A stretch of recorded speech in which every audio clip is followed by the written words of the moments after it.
Okay, and I just wanted to conclude by going over those other lab exercises just so you know how you would be expected to answer these. So I've opened up the Lab 4 solution document just so I can talk through these with you so you can understand what's going on. We've answered question 3 already, which is how should I go about predicting with this data set. I've given some points here that you should be aware of, things I'm expecting you to talk about. You needed to report the picture of the tree you got. You can offer some interpretation about what it actually says, right? So interpreting the splits and, you know, what does it mean for a given test observation, what the predictions are going to be. You then can compare performance with k nearest neighbors, right? You could have some discussion, by the way, about the importance of scaling the data. In the decision tree case, it's not important to scale data, as I mentioned, because there are no distance calculations. It is important to scale your data with k nearest neighbors.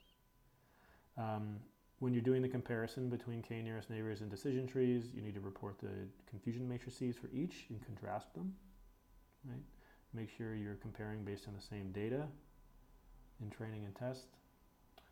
In the case of k nearest neighbor, depending on the random sample you get, you may find the optimal k value is different. That's fine, right? As long as you explain the process you followed, that's what I'm looking to hear from you. Normalization, again, does matter in the case of k nearest neighbors. Generally speaking, you only need to apply normalization to the x's, not the outcome, right? And that'll actually be important in the case of numeric prediction, which we're going to do next week. You don't want to scale the outcome measure. You're only scaling the inputs because the outcome is not used for the distance calculations. Only the inputs are. Okay. I think that's about it. Okay, so you can refer back to this if you want to make sure you're hitting all the right points in your when you get to the homework for next week's session. Right, there'll be a similar lab assignment for the continuous predictors as well. So let's go up to the first problem. We'll work on this one first. So this is actually a problem from the textbook, but I'm restating it here for your reference. The question gives you this confusion matrix, which was obtained from applying a model that had been trained to a test data set, right? A hypothetical data set and a hypothetical model. And we're talking about detecting fraudulent versus non-fraudulent transactions. Okay. The question is asking you, what is the error rate of this model in this test data? And I'm asking you to also report what's the accuracy rate and provide the precision and recall calculations for both the fraudulent and the non-fraudulent class label. So the step we need to follow here, number one, accuracy rate overall. Recall, it is just this upper left cell and this lower right cell. These are correct predictions. So we 30 cases where the model predicted fraudulent and it was fraudulent. 920 cases where the model predicted non-fraudulent and it was non-fraudulent. So in total, we have 920 plus 30, 950 correct predictions, right?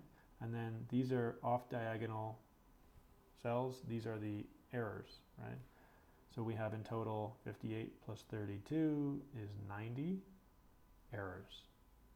So essentially, all of these added up is our total data set of test observations, right? And notice that's the denominator in our error and also our accuracy calculation, right? If we add these up, right, it's these four. Out of all of these cases, our error measure is what fraction were incorrect. It's this 58 and 32 together, right? So these 90 divided by the total set of all observations, that is the proportion of errors. That's the error rate, right? And it's 8.65% of the data were errors. So the predictive model gets 8.65% of predictions wrong. That's the error rate. The accuracy rate is what proportion of all observations are these 950. You could do the same calculation and change the numerator to be 950. Or you could just take 1 minus the error rate. It's the same thing, right? And we end up with 91% of our observations are correct in terms of the predictions. Okay, so that's the error and the accuracy. The next question was, tell me the precision and the recall for both the fraudulent and non-fraudulent outcome classes. Recall I gave you these equations in the lecture slides about how you calculate precision and recall. I also tried to give you the intuition, the way to remember which metric is which. So just to reiterate, precision of a class label. This says how precise is your model when it claims or predicts that an observation should have a given class label. So when your model predicts that this is a good observation, or when your model in this case predicts that an observation is fraudulent, how often is it correct?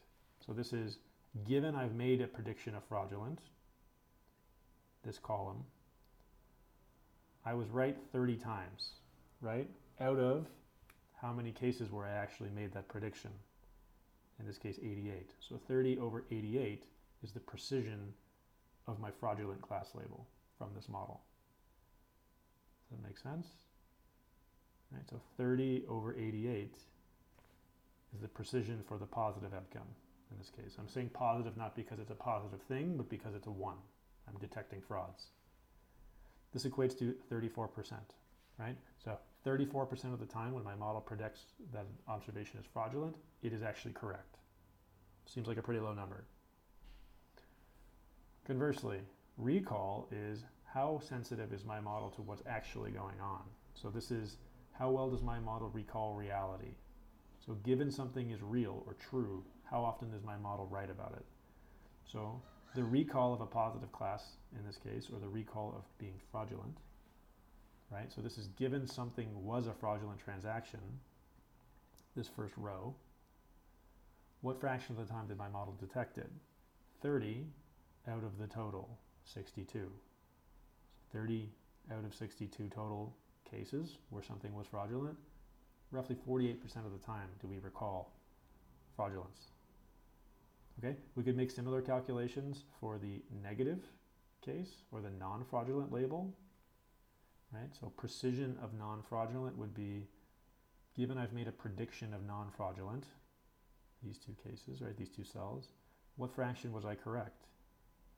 So 920 out of 952, right? Most of the time it was correct with those predictions. So its precision's higher, or quite high, for non-fraudulent cases. Conversely, the recall for non-fraudulent cases is how well does my model do at recalling reality given something was actually non-fraudulent. So given an observation was a non-fraudulent observation, how often did my model correctly detect that? 920 out of 978 total cases. And that's my recall for non-fraudulent. Right? And usually I'll express this as a percentage. Now, I also say report the accuracy rate of the naive majority rule in the same data. This one often trips students up. Essentially what you need to be thinking about here is, what is the distribution of actual cases in the data? So this is what we care about, right? We don't care about predictions here because predictions are from the other model. We're now using a new model, the naive majority rule. So what's the distribution of fraud and non-fraud in the actual data? So we have 30 plus 32, 62 frauds. And we have 58 plus 920, 978 non-frauds. The majority in this case is therefore non-fraudulence. Naive majority rule says we predict non-fraudulent for everybody then. So you can think about taking this data, reconstruct a new confusion matrix based on that rule for predictions. Right? So what you're going to end up with is we're always predicting non-fraudulent now. So that means this column of fraudulent predictions will be zeros. Okay? We never predict this. So 0, 0.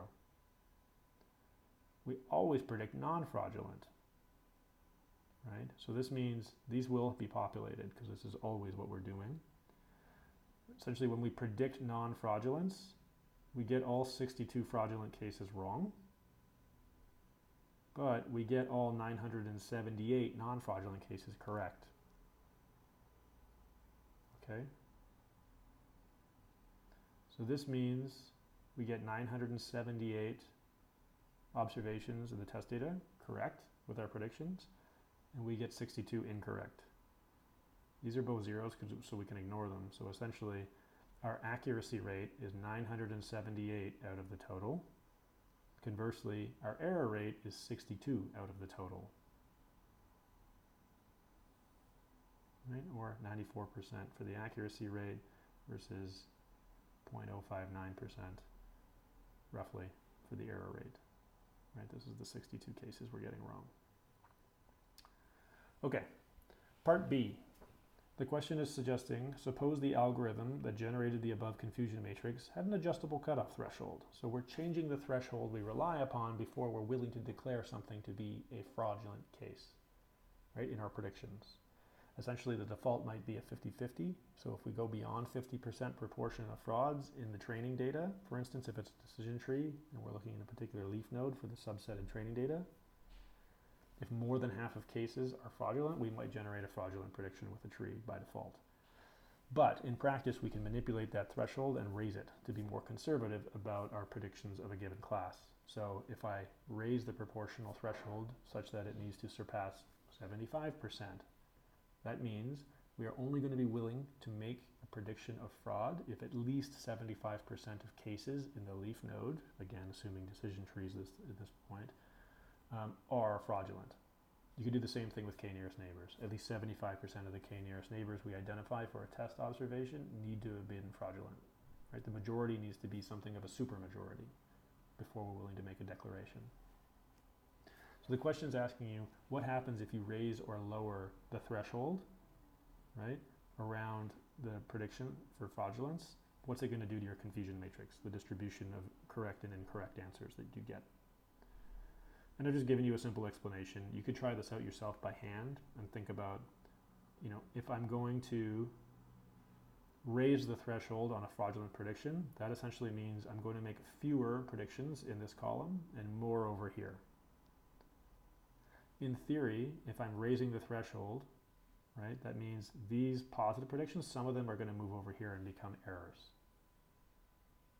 Similarly, if I'm making fewer fraudulent predictions, right, fewer of these errors are going to come over here, or a few of them are going to move over here and become correct. So essentially what I'm getting by raising my threshold is I'm making more predictions of the other class because I'm becoming more liberal with one class and more conservative with the other one. So predictions are going to shift from one column to the other.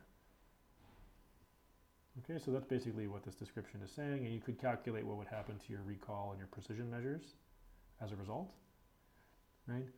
So I'm not going to get into it here, you can refer to it, but yeah, that's the basic intuition that you need to know. Okay, problem 2. This is again a textbook question. I'm restating the sub-questions here for your reference. Consider the following lift chart, which was obtained by evaluating a classifier for predicting fraud.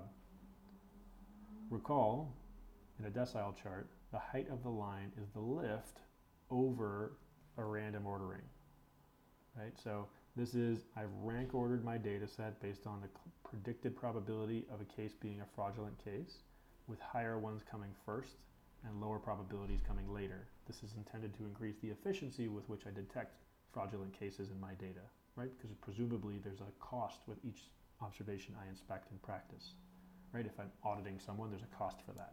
So I want to do as few of them as possible and find as many of them as quickly as I can, or as efficiently as I can. So the questions are asking you, interpret the meaning of the first and second bars from the left. This first bar says, our lift in the first 10% of observations we inspect from our data, in our test data, right? We find frauds at 6.5 times the rate, or 650% of what we would find if the data was randomly sorted and we didn't use our model, right? So it's a 550% increase, or a 6.5-fold detection rate. That means our model's rate of detection at the beginning of the population inspection is much higher than a random guess.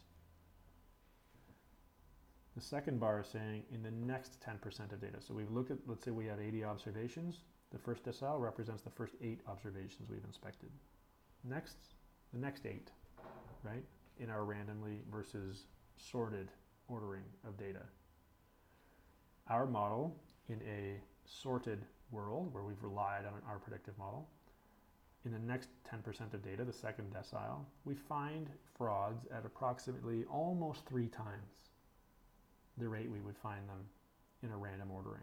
So again, we're getting some lift or improved detection because of our model. The next decile, we see that our model is actually doing worse. So the ratio of our model's detection rate to a random sorting result in the third group, the third decile, is actually below 1. That means the randomly sorted group, by the time we're in the third decile of data, we're detecting at a higher rate than we are if we use our model. The reason is our model has already found most of the frauds that exist in the data by the time it gets through 20%. That means there's not much left for it to find. So as a result, it can't detect very many more.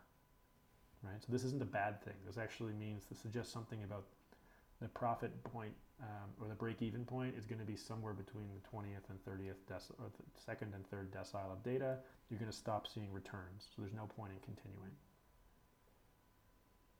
Explain how you might use this information in practice if you were a tax authority such as the Internal Revenue Service. It seems fairly clear, I think. The point is, you can evaluate, is my predictive model for detecting likely fraudulent tax reports good or not? So a tax authority has constrained budget, as I mentioned in class. This means they can't audit everybody. They can't go through 100% of people.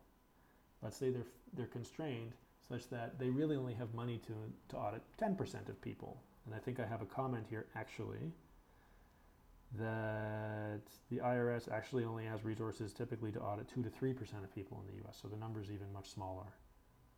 So, but the point is, given I only am capable of spending the money to inspect 10% of people, the question is, how much lift am I going to get from a particular model in the first 10%? Right? If I order based on that model, the 10% I focus on, is it a good 10% for me to go after? Right? So really for this entity, they only care about the first bar in this case. Right? How much lift am I getting in the top 10%? Because that's who I'm going to go after for my audits. Comment on the usefulness in this situation of the lift metric relative to an accuracy metric when it comes to assessing model performance. So again, I've got a pretty detailed discussion here about how you might think about comparing these, which is more useful. The purpose of the overall analysis is to identify fraudulent records and to do so quickly. Overall accuracy is not helping us with that. The reason being that accuracy speaks to the rate of positive and negative detections over the whole population. Right? It is not saying, if I use this as a way of prioritizing observations, how much more efficient do I become?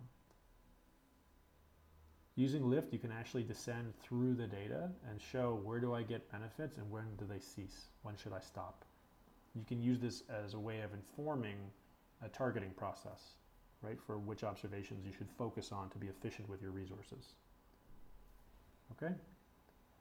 So I'm going to stop there. I hope this was informative, and I look forward to seeing you all next week. Thanks.